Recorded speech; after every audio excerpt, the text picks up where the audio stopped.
How we doing, sports bettors? Matt Modi here with OddsJam.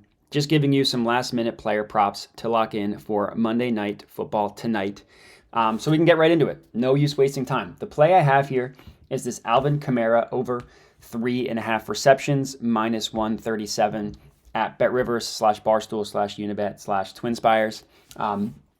Not the payout obviously isn't ideal in terms of the juice we're being charged, but it's all about the value reflective of the rest of the market. So even plays at minus 137 odds can be worth taking, depending again on the value associated with it. So I locked this one in, as you can see here. I put $100 on this bad boy, Alvin Kamara over 3.5 receptions. So let's chat about it. Number one, the value associated with it. Obviously the most important thing. It's mathematically profitable. The no vig odds that OddsJam calculates prices this to be at about minus 140. We are getting it at, again, BetRivers, all those books at minus 137. So that's a mathematically profitable play. This minus 140 number, these OddsJam, the OddsJam perfect line, no vig line, true odds, whatever you want to call it. It's important to understand where this comes from because it's where this whole profitability system comes from as well. And it's actually not that complicated. They're pulled from the most accurate sports books in the world in terms of pricing odds. That's it. The sharpest sports books in the world over the course of time. So OddsJam, they collected all of this data, right? They back tested thousands and thousands of betting opportunities to come to this determination. So it's not just anecdotally like, hey, we think that these are the best, so we're going to use them to set the market. No, they used data to confirm this information. And the cool part is it's an ever evolving formula, right? It's not static, it's dynamic. So if a sports book used to be sharp, now it's not, it's going to be removed from the equation. And the opposite is true as well. And it's a weighted average. So if one sports book is better than the other, better than another, it's going to get weighted more heavily towards this no vig odds formula, which is really cool. So that's why, again, this tool is so valuable, and such a profitable tool to make money betting on sports, because the best sports books in the world are saying, hey, with the vig removed, right, we're not charging any juice. This should be priced at minus 140. And then OddsJam pulls lines from every single sports book, right?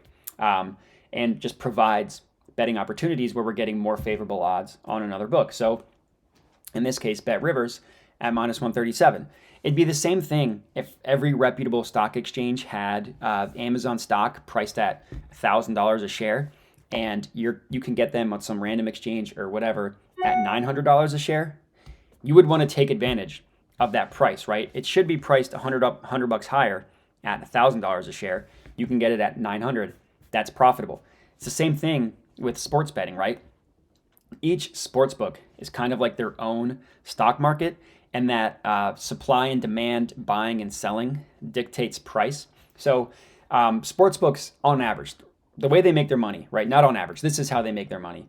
They want 50% payout on each side. So no matter if it goes over or under, who wins or loses, who covers or doesn't cover, they just want to pay out 50% to each side.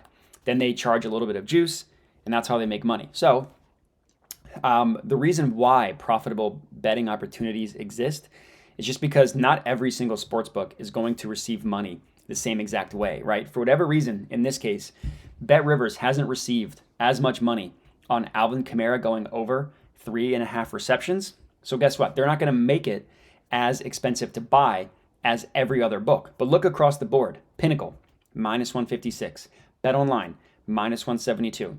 Betfred, minus 150. FanDuel, minus 166. DraftKings, minus 170. Caesars, minus 160. Every single book, at a minimum, has this priced 18 to 19 to, in some cases, 25 cents higher, or 35 cents higher than what BetRivers has. On average, overall, if you're betting on outliers such as this, you will be profitable. Now, we're not going to win every single bet. Even though Alvin Kamara is priced at minus 137, we've seen odds at plus 130 hit before, right? More often than not, yeah, Alvin Kamara is going to hit this reception total. He's had a hit or miss year. He's had a weird year, but the Saints always play the Bucs tough, and even including the game earlier this year, which was like 3-0 at going into the third quarter or the fourth quarter, something like that, until Jameis Winston threw a pick six and the wheels fell off.